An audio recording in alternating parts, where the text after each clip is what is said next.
My former best friend married my daughter. Oh, for fuck's sake. Merry Christmas, y'all. We can explain. Hi, guys. Hi. To be honest, we probably would have explained in the main episode anyway, considering that this is Reddit Realness. So you already know. Merry Christmas, guys. Hey, hey, hey. Don't mind me. I'm just being the Grinch. Can you even see that? I can barely see anything at the moment. I'm kind of looking at my own reflection. Fair enough. Okay, guys. So for the, the audio listeners, I'm about to take off the mask because Tia's dressed like the Grinch. if you didn't know, I'm dressed like Santa Claus because ho ho ho, Merry Christmas. We could have just worn Christmas pajamas, but we are the fun babes, so we dress up. it's not on brand for us to come basic. And if you knew us from last year, we were in pajamas and that was cute. We had to elevate it. And this is our elevation. I quite like being a Grinch.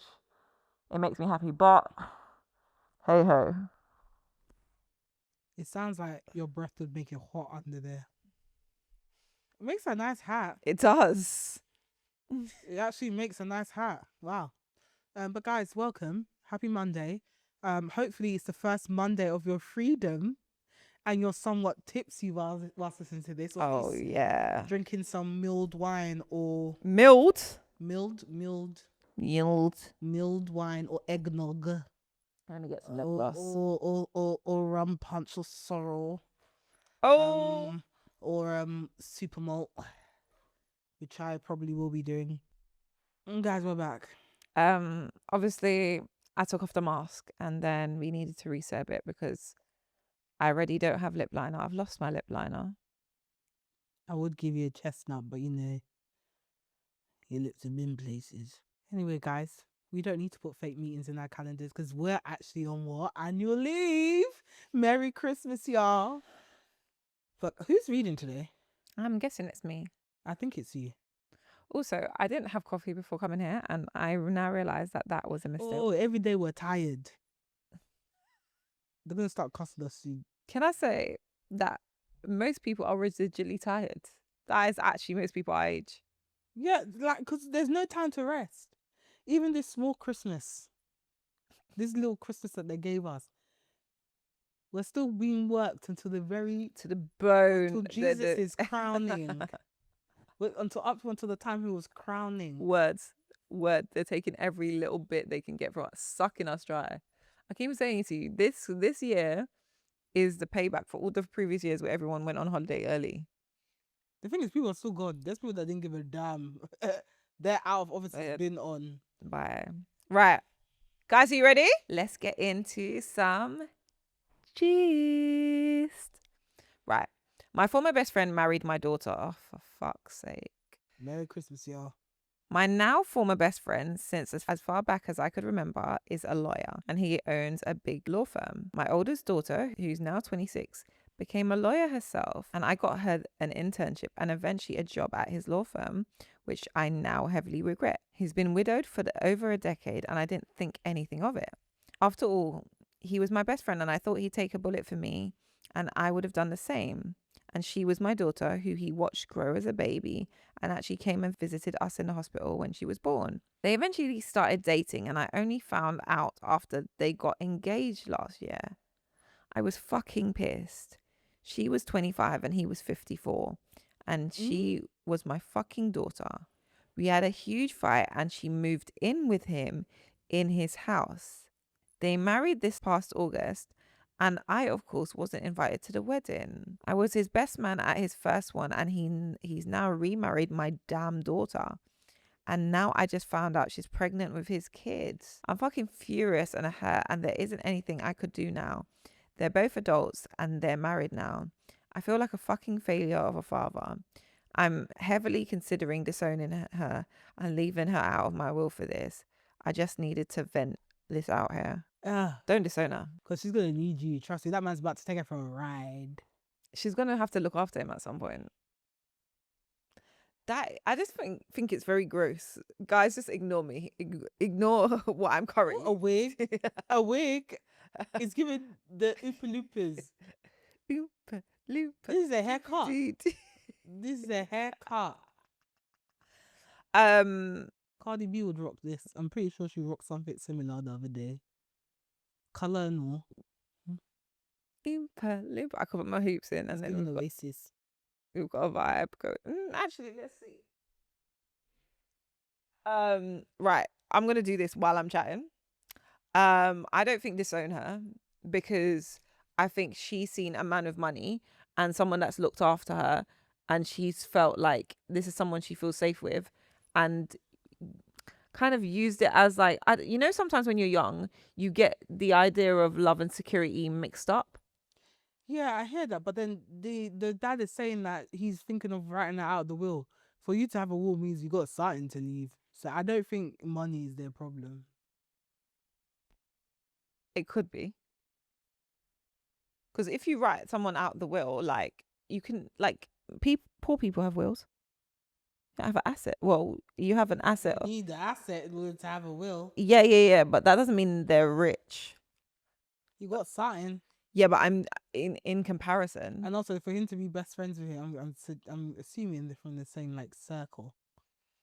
True. But I think I don't know what a 25-year-old is seeing in a 50-year-old. Apart from security and someone and feeling looked after. Go to your parents. I don't get it. Also, he obviously this man has no integrity. That's mad. At all whatsoever. To be honest, I don't even think you could call him a best friend, because for him to even see your daughter in that way, You saw my daughter when she was born. You're when she basically was her born, uncle. growing up, and all of a That sudden is you're gross. married, and you are disgusting. That's gross. You are disgusting. When did you start looking at her like that? I need adults to keep their pee-pees to themselves. See how last week, or was it the week before? It was the mum with the mum with the husband, with the son's best friend. Like, everyone just actually needs to back off. Know that there are boundaries, and this is one of them. The poor man's beating himself up because, oh my God. Even the daughter, uncle. You looked at your uncle and said, yeah. Uncle. If my uncle even tried to move to me, straight to my parents. And where would you even, like, where do you start looking at him, both of you? Where do you start looking at each other sexually? Because when he now moves to you, how's he moving to you in a way that you think is acceptable? Yeah, I don't even know how the daughter can. The whole thing was just freaking me out. Me, small baby. Like, when my uncle, like, my dad's best friend. I don't even look at my dad's best friends as creepy. Gross, I don't even know them. I can't even lie. I don't even know. I think he's dead. I think he died the other day. Oh, that's sad. I didn't even know that was my dad's best. I don't even. The thought of my parents having best friends. Really? I don't even know if my mom has a best friend. But yeah, my dad's best friend apparently died recently. I was like, you have a best friend? Wow, you really did have a life before me. That's crazy. That's your best friend. What do you lot talk about? Also, that they have friends now because they must go out every now and then. Though obviously your dad has a young family, so a bit different. Yeah, my dad has friends. You saw that picture when he was holding it. He was holding their hands. There was a whole room in there. He was just holding their hand. Why are you holding their hand? Like, you're so happy to be there. But yeah, my mom, I don't even know. I don't even know my mom has friends. your mom has friends. I don't even know if she has friends like that, you know. She calls people, but I don't see her. I rarely see her like dress up to say I'm going out with the girls. Yeah, your uncle's a pervert / your husband That's his best friend. Perverted state of affairs. Sorry, an actual pervert. Don't beat yourself up about it. I don't even think there was much you could have done. You saw him as your best friend. You trust him as your best friend to look after your daughter, someone who he should have seen as his niece, and he took advantage of that. And that is not your fault. I don't think you should cut off your daughter. I think you should at least like speak with her, let her know your feelings, but also remember she's still your daughter and she may still need your support. Mm-hmm. Because I'm sorry, when it comes to age gaps like this, I always have an icky feeling. People may say that I'm being negative, or maybe it worked out with their grandma and granddad because they were 20, 30 years apart, and their granddad married their grandma when she was 13. Gross. They were happy and were married for 80 years. But I just feel like there's something wrong with that. and I have a feeling she's gonna need your help or need your support to, I don't know in what way, later on down the line, especially now she's pregnant. So Yeah, by the time people get to 30, they start their eyes open. When I say their eyes open, they see the light. they see the light.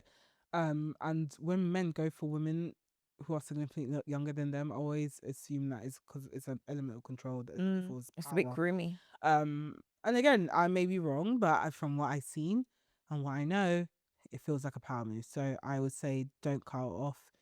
Keep her in your will because she's still your child. Love her. The love for your child, I believe, should be unconditional.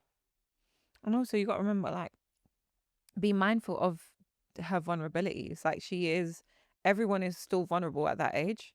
So it's like, if she's made that decision for whatever reason, and yeah, it's a lifelong decision, or so we see it's deemed to be right now, she'll change her mind. She'll grow out of it. Her mind will change. The marriage will teach her certain things. And sometimes we expect young adults to have the wisdom of older adults, and it's like she's just not gonna have it. She's not. She's 25. She thinks she's a grown. Mm. She's dating the older guy who's looking after her. To her, she's on top of the world. No one can tell her anything. She will learn. With time, she will learn. I hope it's not in a way that is painful or disruptive to her, but I have a feeling. Let it play out. Yeah, it's let it play out, Let it but play out. don't cut her off. She's still your daughter. Yeah, and I'm really sorry. Definitely cut off your best friend. That man is mad. That's That not your man best friend. there's a problem. Insanity. For you to There's prey on your daughter. the lack of discipline is insane. Nah. Because rather than you just like want, and especially for him, if he is lonely and he wants company, why did you look at your niece? Essentially, where's your niece and say, this is what this relationship should be. Most normal people will be like, this is my niece. I've got a good relationship with her. We spend time together. Where does the romance come into it? Where does that weird? My thing is that even if you want a young baby, okay, ask her if she has any friends. If you cannot control your urge for children, ask if she has any friends. Why must it be her? Gross. Where's the respect for your best friend? For your best friend. That is mad. What the hell? Anyway, yeah, that is my take on that. This reminds me of like this. I think I've spoken about this before. There was a Nollywood actress called Regina Daniel. I think she you might married have. like a significantly older man. I think the age gap is worse. I think she was 18 and he was in his 50s. It turns out she was actually 17 going on 18. They're not legally married, but they're like customary, like through customary law. And it came out through like the whole blow up of the relationship that actually he was friends with her dad. They lived together in London when they were both in London. That's so bad. And I was like, that is disgusting. Like, it's just like you're just looking for an in. That's like me going after your son. I can't even fathom it. I don't even want to talk about it because the thought of it actually makes It's actually disgusting. It actually makes me sick. It actually makes Like, how does your mind even get there? It shouldn't get there. It should not get there. The thought of it actually makes me sick. Like, I don't actually want to think about it because the thought of it makes me sick. And this is someone that doesn't even exist yet. Words. And I feel sick. Or does it, guys? I'm joking. It doesn't exist. I'm not playing those games with you. Look at the house she's wearing no Grinch watch. Is it giving mum? Is it giving mum? Is it giving mum right now? Let's be real. I could be a cool mum. Anyway, guys. That brings us to the end of this week's mini-sode, which means we're about to do what? Meg. I'm sorry if that hurt your ears, man. We're trying. We're really trying. Obviously, you lot have said to us about the shouting and screaming. So we're taking on constructive criticism. And not yelling. Because actually, as someone who listens to a lot of podcasts, I do hate when they scream, so. And obviously, my screams are particularly abrupt. Yeah, that's the word. Oh, you sweet girl. I've got small vocab. I found a new word today. What? Inure. Oh, what's this now? Inure? Yeah. No, don't say if you don't know how to pronounce it because you're going to send me into the world saying inure. Inure. So it's going to tell me that I'm not saying it right. No, it's inure. So, And it means, I think it's a moment, it's kind of similar to apathy. Hold on, inya meaning. Oh, actually, it's slightly different. Inya, accustom someone to something, especially something unpleasant. A variant spelling of inure. But inya, yeah. So it's these children have been inured to violence. So like subjected. Subjected, but like more in a negative way. Inured. Inure. Inure. Well, there you go. Word of the day, inure. Inure. I'm not using that. I keep on finding like different. I follow like accounts, obviously, that have words that have like rare words that have like deeper meaning, and I'm trying to incorporate it in my vocabulary more. Same way you're trying to cook wagyu beef. I said yes. Same way you're trying to cook wagyu beef. In the same way I'm trying to cook wagyu beef. Do you know what? I was so gutted the other day because I actually tried to go to Sainsbury's and get beef, and then Sainsbury's, it was a Sunday, so we forget about Sunday trading hours when you live in the back ends of nowhere. So I ended up going to Lidl instead and attempted to get their beef, and actually then decided that actually I don't want to do that, because why do that when you can get Sainsbury's Wagyu? Because actually the point isn't just to cook beef. I know how to cook beef. It's knowing how to cook Wagyu and sirloin. I don't know where I added the T from. Good luck on your meat cooking journey. Thank you. We wish you all the best. But anyway, guys, that brings us to the end of this week's mini-sode, which means I'm about to do what? I'm about to beg. Guys, if you're watching this on YouTube and you enjoyed this mini-sode, make sure you give us a thumbs up and subscribe and comment. Let us know what you would do in this situation. Is his best friend in the wrong? What would you do if your best friend moved to your child? Yuck. Well, let us know in the comments. If you're watching or listening on Spotify or Apple or anywhere else we get your podcast and you enjoyed this episode, make sure you give us a 5-star rating. Not a 4.8, not a 4.9, but a 5-star rating. And if you don't think we're a 5-star show, 5-star show, we'll get there. So help us get there by giving us 5 stars. You can find us on We Just Got Here Pod on Instagram, We Just Got Here Podcast on TikTok, and WJGH Podcast on Twitter. You can find me on Instagram, TikTok, and Twitter. That's Steph Tia. Where can I find you? You can find me on Instagram at Tia Honey Roberts, and all other socials at MSTIAROBERTS. You did have I knew that would annoy you. It's on the screen. But guys, yes, we shall see you on Thursday. I hope you have a lovely Christmas, New Year. I don't know when I'll see you, man, again, but Merry Christmas, Happy New Year. Get drunk, live life, have as much fun as you can before we go back to the slavery, which is rat race. Bye.